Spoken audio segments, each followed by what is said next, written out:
So, true to the sign on my right, I'm actually going to discuss the meaning of life. It may sound preposterous, but that little preposition of makes all the difference, right? Also, you'll note on the slide, so you might think that I stole this from Frank, but maybe we just have the same aesthetic taste, right? So the Flammarion engraving, I think it highlights what we're after when we're after life's meaning. I'm a manuscripter, I'm a reader, I will do my best to read it dramatically.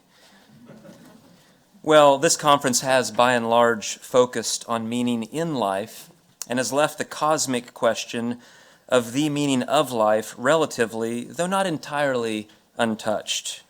Many, if not most, philosophers, at least within the earlier analytic tradition, the tradition in which I do philosophy, they've been skeptical of the cosmically focused locution, the meaning of life, either because it was seen as incoherent, or at least too entangled with dubious postulates about transcendence, God, spirituality, and religion. That said, concerns over meaning, I think at least, may have an ineliminable cosmic aspect. And I want to tackle this issue straight on, specifically, what kind of thing the meaning of life is. The view I briefly develop, I call meaning holism, for lack of a better term. It is an interpretive thesis about how best to understand the request being made in the traditional formulation of the question, what is the meaning of life? Meaning holism consists roughly of the following claims. Claim 1, the human search for meaning, at least as it emerged historically and is still expressed by many today, has a stubborn cosmic element. Hence, you risk losing something important about the human quest for meaning, though I suspect not everything, and I agree with most of the panelists here today, in eliminating this cosmic aspect. Claim 2, meaning, whether at the cosmic or the terrestrial, personal, individual level, involves the following triad. Number 1, this cluster of ideas surrounding intelligibility, coherence, or sense-making. Number 2, purpose. And number 3, significance or value. And at least up to this point, I'm sort of lumping those together. Maybe that should be revised. Regarding meaning in life, the triad gives us reason to think that there actually is a kind of value distinct from other values that theories of meaning pick out. We may not know exactly what it is, but there's something out there that these theories are picking out, and we're trying to clarify that. Claim 3, the human search for the meaning of, again, the preposition is important, of life is plausibly viewed as the search for a single thing. That single thing being a meta kind of sense-making framework through which elements of life, those especially with existential gravitas, are understood and fit together. Claim 4, the scope of this sense-making framework involves multiple foci, including purpose, significance, and value, but also suffering and death and destiny, insofar as those intersect in important ways with the meaning triad. This framework is also practically focused on living meaningfully, which has been explored powerfully and illuminatingly in a number of the preceding talks. And claim 5, theistic, or at least transcendently or religiously or spiritually oriented views of the world provide more hospitable conditions for this kind of a meta sense-making framework. A brief note about method. Meaning holism, as I develop it here, as I currently understand it, gives ordinary meaning talk a kind of conceptual priority in constraining the range of possibilities for understanding life's meaning. The ways we use meaning, meaningful, meaningless in ordinary discourse, completely apart from contexts involving life's meaning. The way we do this in ordinary discourse provides important clues for how best to understand the request we make in the question, what is the meaning of life? For those skeptical of talk of the meaning of life, those same clues are relevant for theorization about meaning in life. Careful attention to these clues reveals a perfectly natural, ordinary sense of meaning that allows us to view this question on its own linguistic terms, without reformulating it into other questions, as making an understandable request for a single thing, though a single thing the scope of which is multifaceted. Also relevant for method, we should pay careful attention to clues that emerge from the historical, circumstantial, the experiential contexts in which the question arises. they will, I think, illumine what it is that we ask. The implication, then, is that those who dismiss the traditional question as nonsensical, as was the case in analytic philosophy, of which I am a part, those who dismiss it as nonsensical are, I think, mistaken. Another implication, though, is that those who are skeptical of the question, not because it is incoherent, but because it seems to presuppose God or transcendent or a transcendent supernatural realm, they may be onto something. There is nothing incoherent about a meaning of life. It is in principle possible that there is such a thing, but there may not, in fact, be one. Be that as it may, the position of meaning holism posits that the human preoccupation with meaning is often saliently motivated out of cosmic concerns, that what is going on at the cosmic level, sub specie eternitatis, has implications for human life. That meaning closely tracks the triad of sense-making, purpose, and significance, and that there is an interpretation of the question grounded in the idea of sense-making that unifies all of this within a single construct. That said, I hope that what I have to say, though primarily focused on the meaning of life, might be of some use for those whose concerns are squarely on the here and now, on meaning in life. Claim 1, a very brief history of the meaning of life. This is the redacted cliff notes of the comic book version of the history of the meaning of life. There's much more to the story. It predates, I think, what I'm going to say here, but this, I think, is in line with some of what Frank told us yesterday. The question of life's meaning appears saliently tied to a kind of loss. The loss of a sort of transcendent sense-making that secured deep versions of purpose and significance and provided a powerful salve for existentially inflicted wounds like suffering and death. For a significant portion of human history, there was an expectation by many, nurtured in a way of looking at the cosmos, that the universe is the product of powerful, benevolent, personal, transcendent intentionality. Such a view of the world is hospitable to getting a unique kind of sense-making, purpose, and significance, in a word, meaning, as part of the deep fabric of reality. Because at the heart of reality are things like mind and intentionality and value. Before a certain period in history, worrying about and inquiring about meaning as such was not by and large on people's minds, partly because meaning or the conditions of meaning were already inherent in what people perceived to be the metaphysical and normative architecture of reality. Perhaps implicit in the background was an expectation that meaning resided in and flowed down from this favorable ontic setting. In the modern world, that expectation still lingered. After all, it's not the sort of thing that can be gotten rid of that easily. But the expectation came under increased pressure as people began to wrestle with possible implications of our growing understanding of the natural world in which we live. One thinks here of implications of, interpretations of Copernicus and Darwin. Perceived implications of science did call into question cosmic forms of purpose and significance. But they did so, I think, by a way of a different sense-making meta-framework of the universe. In the context of this scrutiny arise questions about the meaning of it all and about the meaning of our individual lives in light of the meaning of, or the meaninglessness of it all. In this way, to ask what is the meaning of life might involve a kind of rhetoric of lament for an absolute cosmic meaning in which to live, move, have, and interpret our being, the kind of meaning that naturalism seems ill-equipped to provide. In this way, it may be that the question in its traditional form becomes pressing precisely when this type of meaning appears to be lost. At that point, when it cannot be answered. What irony. Options, of course, are to, one, try and secure a simulacrum of meaning, simulacrum of cosmic meaning on naturalism, or perhaps non-naturalism. Number two, opt for a religious view like theism, for example. Or three, just call into question the human desire for cosmic meaning in the first place and turn our gaze upon more terrestrial forms of meaning available to us in a godless, soulless, and afterlife-less universe.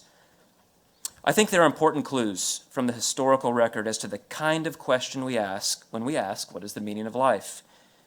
Another point worth making is that a cosmic meaning of life, especially if viewed as an all-encompassing, sense-making framework through which to render our lives intelligible, and which reveals a purpose and significance that have a kind of deep cosmic traction, is a sort of thing closely connected to meaning as we find it in one of its ordinary, everyday, mundane forms. Things, words, but even events, actions, states of affairs are meaningful in virtue of their relations to and within a broader whole. Discovering or discerning something's place in a broader context brings with it intelligibility, sense-making, coherence. The search for life's meaning is a search for this kind of a thing, albeit one that is complicated by the messy affair of human psychology and existential longings. And I'll return to this point later. Claim 2, the meaning triad. Meaning talk is ubiquitous in everyday discourse. It drives my family insane, but I are often writing down anytime I hear someone use the word meaning, whether it's in a movie, on the television, on the radio. But it's ubiquitous. You hear it all the time. And most ordinary uses of meaning tend to cluster around 3 basic ideas. Again, number 1, intelligibility, sense-making or coherence. Number 2, purpose. And number 3, significance or value. And examples of each part of the triad are on the slide. We researchers focused on meaning, especially on the conceptual question of what meaning is. What is this thing? Should, it seems to me, attend carefully to these ordinary senses of meaning. First, to I meaning, what I call I meaning, or sense-making / intelligibility. It seems to be the primary ordinary sense of meaning and connotes ideas like intelligibility, clarification. You want to know something's meaning? You want it clarified. Coherence, or sense-making. Something has meaning if it makes sense. It lacks meaning if it does not. I think there are multiple ways of making sense of what making sense means, and I think that does complicate the picture. But one way of thinking about sense-making is through the idea of proper fit. Things, that is, words, concepts, propositions, but again, also perhaps events, actions, states of affairs, make sense and are meaningful if they fit together properly. If they lack fit, they make no sense and are meaningless. This applies narrowly. For example, it doesn't make sense to ask what is larger than the largest object. The concept of the largest object doesn't fit with asking what is larger. But I think it has a broader application too.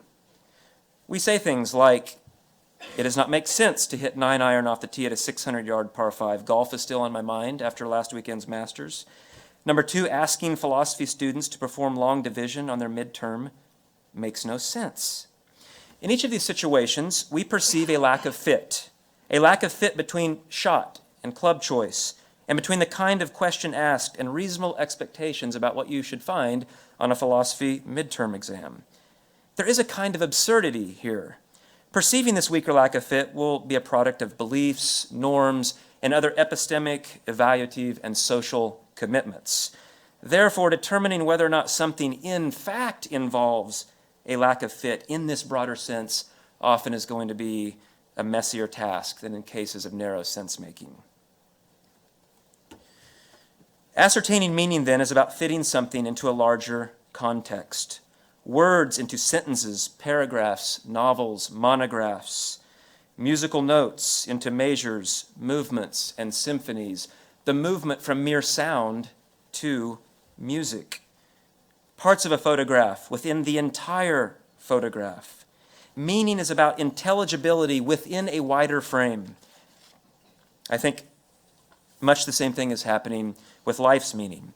We can plausibly view our requests for the meaning of life as attempts to secure the overarching framework or context through which to make sense of our lives in the universe. Our focus is on existentially weighty matters that define and depict the human condition. Questions and concerns, again, surrounding origins, purpose, significance, value, pain and suffering, and death and destiny. Quickly, 2 caveats, and this is where it gets more complicated.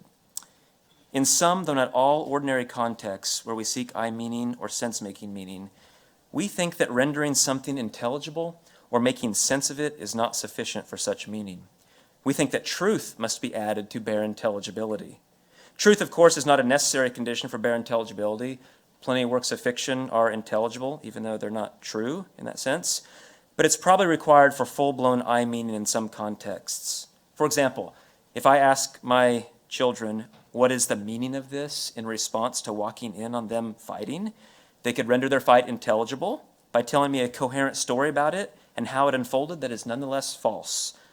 I would be unsatisfied with this, as I have on a number of occasions. Though they have conveyed intelligibility, they've given me a story, right? It makes sense at one level. I don't think they've conveyed the full-blown meaning that I seek. I want the meaning of the fight, Will and Owen, not merely a possible meaning of the fight. Similarly, I say we, some of us at least, and I'll count myself in that number, we want the meaning of life. Second, especially when life's meaning is in view, what if we find ourselves with the opposite scenario? What if the truth is perceived as unwelcome? In the former case, the kind of sense-making we desire requires truth. In this case, ex hypothesi, what if the truth about the world is accompanied by the visceral reaction that life makes no sense, that it is absurd? I think this reveals two kinds of sense-making seemingly in deep tension, one of which is complicated by human psychology and existential longings. At least this is my current thinking on what's going on here. And I'll return to this point as well toward the end of the paper. P-meaning, very quickly on P-meaning. Requests for meaning are very often requests for purpose. The connection between P-meaning and life's meaning seems to be well established in the fields of psychology, in the field of philosophy. So I'm going to pass it by with three very brief comments. First, most of us want to lead lives saliently organized around perceived valuable aims. Second, had to get a Walt White reference in here. Like Breaking Bad's Walter White, we want to live with the architecture of our wills sufficiently engaged. We want to really mean what we do. Both relate to meaning viewed in terms of purpose. Third, and this is something I'm starting to explore more, I think P-meaning and I-meaning are deeply interwoven when certain kinds of sense-making are in view. Indeed, in some cases, P-meaning seems to be the very vehicle that brings I-meaning, that confers a kind of intelligibility on actions, events, and life. In general, I think carving up the various senses of sense-making is complicated, though, especially as those relate to life's meaning. S-meaning. I think significance is another area where we need to think a little harder about kind of clarifying the different shades of significance. I think it's sort of messy territory as well. Meaning often conveys the idea of significance, and significance tracks a related cluster of notions like mattering, importance, impact, salience. One that I am thinking more about is being the object of care and concern, someone else's, maybe someone else who's finite, maybe someone else who's infinite, and value, depending on context. In saying that something has S meaning, we often convey that it has a kind of normative gravitas. We contrast trivial discussions about the mundane with deep discussions about important matters, referring to the latter as meaningful or significant. Physical objects deeply enmeshed in your life story and in my life story, they're meaningful. Songs associated with a particularly poignant season in life, they matter to us. For example, our first love. We view actions and events that have salient implications as significant. And in cases where that significance has a positive valence, as meaningful.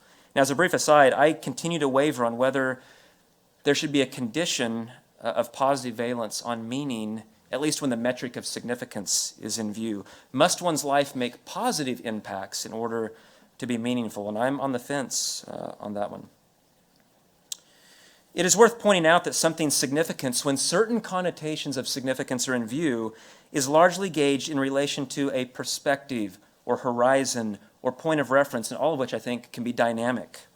Something that is significant from one vantage point may and often does lose its significance when viewed from a broader horizon. Getting a splinter at age 4 is significant, at least it was for me.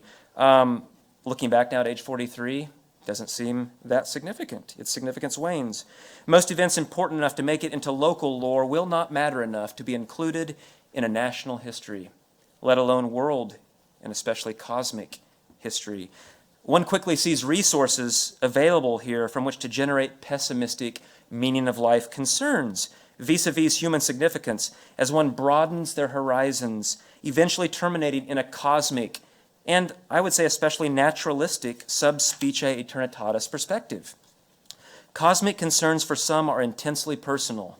If the universe as a whole lacks significance, some, not everyone, some worry that their individual lives lack significance, or at least the kind of significance that they think a deeply meaningful life requires. Claims 3 and 4, the mechanics of meaning holism. Summarizing up to this point, meaning has three central connotations, each represented ubiquitously in ordinary discourse, and each relevant for understanding what we mean when we talk about life's meaning. Historically, situated against the backdrop of the rise of naturalism and a process of disenchantment, many worried that a kind of meaning vacuum was revealed at the cosmic level. Though we might view this meaning vacuum as the loss of transcendently grounded purpose or significance, I, again, to this point, think a better way of framing it is as the loss of a certain kind of I-meaning or sense-making.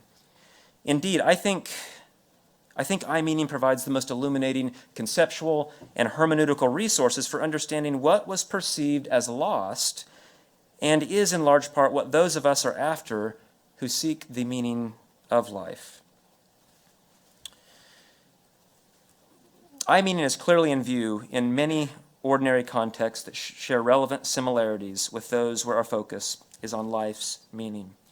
We are confronted with circumstances that we do not yet sufficiently understand, in which case we might naturally respond by asking, what's this all about? Or what's going on here? Or what happened? Or what's happening? Or what does this mean? Or what is the meaning of this? In asking such questions, we are searching for I-meaning. We want to make sense of something. We walk in on our children fighting and demand, what is the meaning of this? Mary Magdalene and Mary, the mother of James, come to find a stone rolled away from a Roman-guarded tomb.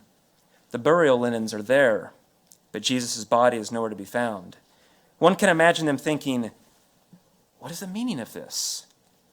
We naturally invoke the formula, what is the meaning of X, in situations where X is some fact, some event, some phenomena, or cluster of such things, and about which we want to know, in the words of New Testament scholar N.T. Wright, its, quote, implication in the wider world within which this notion makes the sense it makes.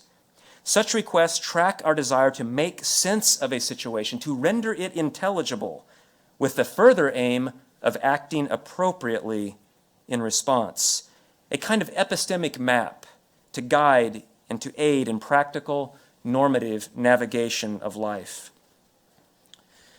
Taking our cue from these ordinary examples involving I-meaning to inquire about life's meaning, so now a kind of grander scale inquiry into intelligibility. To inquire about life's meaning is plausibly understood as asking something similar to our request for the meaning of our children's scuffle or of the empty tomb. Over the course of our existence, we encounter aspects of the world that have a kind of existential gravitas in virtue of their role in defining and depicting the human condition. They capture our attention in a unique way. The word life, then, is a rough marker for these existentially weighty aspects. These aspects of life give rise to profound questions voiced by Hume and Vatican II on the slide, for which we seek an explanatory framework, perhaps even a narrative framework, in order to make sense out of them. I don't want to fully commit myself to the modality of narrative explanation yet, but I do think it holds particular theoretical promise here as one way of cashing out what we mean by sense-making, especially in life's meaning contexts. These aspects of the world are akin to the portion of the scuffle and the empty tomb above to which we already have limited informational access. Yelling and throwing in the case of the scuffle, and the various pieces and clues observed at the empty tomb. Like the parent or Mary Magdalene in those situations, we lack important parts of life's context, and we desire to fill in these existentially relevant epistemic gaps and then live accordingly.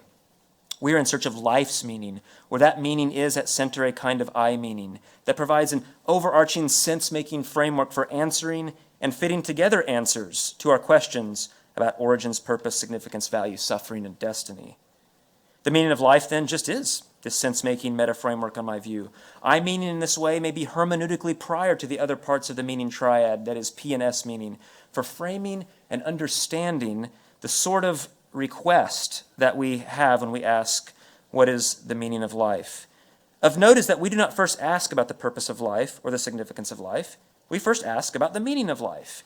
Meaning's semantic range may be more conceptually fruitful than either purposes or significances in this context. And the sense-making portion of that range allows us to see the traditional formulation of the question as asking a single thing, albeit one that targets multiple but connected ideas intersecting with purpose and significance.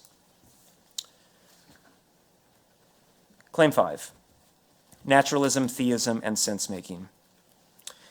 I-meaning or sense-making meaning allows us to view the traditional formulation of the question, what is the meaning of life, as making a singular intelligible request without having to reformulate it into a conjunctive list of other questions in order to capture everything that we take to be important to addressing our concerns and questions about meaning.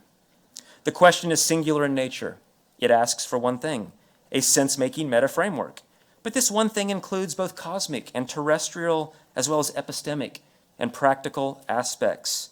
Many of us are concerned and curious about our place within the grand scheme of things, that largest context, just as we are concerned with living meaningfully from cradle to grave. All of this stuff is the focus of the sense-making framework. Prioritizing sense-making meaning in this way allows us to see how the meaning of life can be a single thing that encompasses the numerous sub-questions and concerns part and parcel of the human pursuit of meaning. It is also worth considering, though, how significance and especially purpose actually are the vehicles that provide that sense-making. The three parts of the meaning triad might be organically connected in ways that at least I have to this point failed to grasp, and I'm actually starting to suspect that this is the case. These considerations, including the last inchoate one, lead me to this position that I currently call meaning holism. If we are after an overarching sense-making framework that fits everything together in, and this is a huge caveat, in an existentially satisfying way, then one can see why naturalism might be bad news for a meaning of life. One thinks of Shakespeare's Macbeth, who laments that the tale of the world is one that is told by an idiot, full of sound and fury, signifying nothing. One way to understand Macbeth's words, and I'm not saying I have the right interpretation of those, but one way of understanding those is that he is lamenting that life does not make sense, that various aspects, especially those with existential gravitas, fail to fit together properly. Could it really be that no deep rhyme or reason frames the existentially profound, here's another philosophically technical word, stuff, but that's what it is, the existentially profound stuff of life, the stuff that brings us to the heights of joy or the tear-filled depths of despair? Does it all unfold on a Samuel Beckett-style stage? Are our joys, sorrows, and deep hopes and all that induces them, is that just simply an accidental collocation of atoms that are here today and quickly gone and forgotten forever, to channel Bertrand Russell? Surely this is absurd. Surely it makes no sense, so the argument goes. No narrow logical norms are violated, of course, but perhaps a broader and more existentially worrisome lack of fit surfaces. For Macbeth, on my view, life lacks an important kind of I-meaning, at least an existentially satisfying one. Life is meaningless because its various parts do not broadly fit together. Some feature or features of the universe appear not to fit with some other features of the universe, given the purported ontological normative shape of it all. It makes no sense. For Macbeth, acquiring a grand naturalistic sense-making framework, or meta-narrative, will not suffice to render life intelligible in the way that really worries him. Despite providing sense-making in real, even powerful ways, it does not allow for a fittingness between deep human longings and reality in the way that Macbeth or someone like Camus or possibly Schopenhauer and countless others at least seem to want or say that they want. This shows that sense-making broadly construed can be variously understood, and where one way of thinking about it becomes salient when life's meaning is in view. Naturalism, no doubt, offers a sense-making framework or meta-narrative of life in the universe. No one denies this. It provides a kind of intelligibility, right? A way of fitting things together. Even many of those things part and parcel of the human condition. But even with this framework in hand, however, those who worry about life's meaning, like Macbeth and Camus and others, I think are still going to think that life does not make sense at some level or in some sense on naturalism. For them, life still lacks an important kind of I-meaning. It fails to hang together or fit together properly. Why? Because deep human longings, especially along significance, value, and purpose axes, and then especially deep hopes, maybe something like a hope for ultimate justice, or a hope for a lasting place, for love and felicity. These things are stubborn. These shalom-esque longings do not fit, or at least do so in thinner form, it seems to me, within a naturalistic universe. The human search for meaning, I think, is not so easily disentangled from our capacity and propensity in our more reflective moments to take up meta-perspectives, to set and evaluate our lives within wider frames, perhaps even cosmic ones. Some of us just can't seem to escape doing that, whether theistic, otherwise religious but non-theistic, or naturalistic. And whatever frame you pick, then to go on and ask the question, what sort of sense can you make of your life within that widest, most expansive frame? How do you fit your life within the architecture of those frames? And I am skeptical that we can fully understand what is involved in the human search for meaning if we neglect this, that is our capacity to take up meta-perspectives and ask how things fit within those perspectives. That said, we can try and compartmentalize and turn our gaze toward the terrestrial frame, sub specie humanitatis, and consider meaningful life or meaning in life from that perspective, from the perspective of human cares and concerns, the only ones that matter, according to many. And despite my own religious leanings, I have little reason to think that such meaning would be less real in one important sense. I do not think that literally all meaning would be destroyed if ex hypothesi there is no God. Why? Because whether we are talking about meaning sub specie eternitatis or meaning sub specie humanitatis, we are squarely within the conceptual territory delimited by the meaning triad. And the meaning triad arises from mind and intentionality. As long as we are not eliminativists or strong reductionists about mind and its properties, then why not think that finite sense-making minds, that finite agents with purposes, that finite creatures to whom relationships and accomplishments matter can ground and express meaning? Water is H2O, it seems to me, regardless of whether or not there is a God. Meaning is similar. Meaning does not cease from being about sense-making purpose and significance if there is no God, and versions of each are available, I think, in a godless universe, though not, I think, in a mindless universe. Take a narrative kind of sense-making.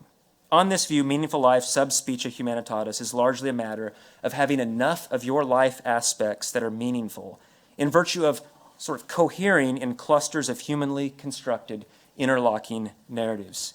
In the absence of God and transcendence, none of those narratives through which we make sense of our lives and their events will contain elements that give human life any kind of cosmic point. Insofar as some of us lament the prospect of there being no such narrative, the advice might then be to seek narratives that get one and their various points in life as far beyond parochial concerns as possible. Narratives that help us transcend limits in this way, perhaps do a better job of quenching our thirst for meaning than those that are more territorial, even though I personally think that such thirst is saliently generated by cosmically oriented taste buds. If a cosmic narrative intelligibility frame with a point for human existence is not available to us, well, then we should try and ensure that among our interlocking narratives through which we make sense of our lives are ones that have a deeper traction, even if only sub specie humanitatis at the level of family, community, culture, even perhaps the entire human race. In these ways, our lives could still be grounded in narratives that extend far behind and well beyond us. Still, in shifting to an exclusively terrestrial focus, I do worry that we lose something important to what concern over life's meaning is often all about, and some would say metaphysically and normatively important, to the kind of meaning that many want. To borrow from sociologist Peter Berger, in seeking life's meaning, many are attempting to locate it, quote, within a sacred and cosmic frame of reference, of trying to plumb the connection, quote, between microcosm and macrocosm. God, transcendence, religion, give our lives and their parts a deeper traction within a sacred and cosmic frame. This project of locating, framing, contextualizing, and situating our lives and their existentially weighty aspects is a project of sense-making, one whose focus is squarely on questions and concerns about origins, purpose, significance, values, suffering, and destiny. It is also laden with complex emotional and existential baggage that color the shape that sense-making takes in this context. And insofar as this sense-making pursuit has an ineliminable cosmic aspect, the human search for meaning will continue to stubbornly intersect with questions about transcendence, spirituality, religion, and God. Thank you.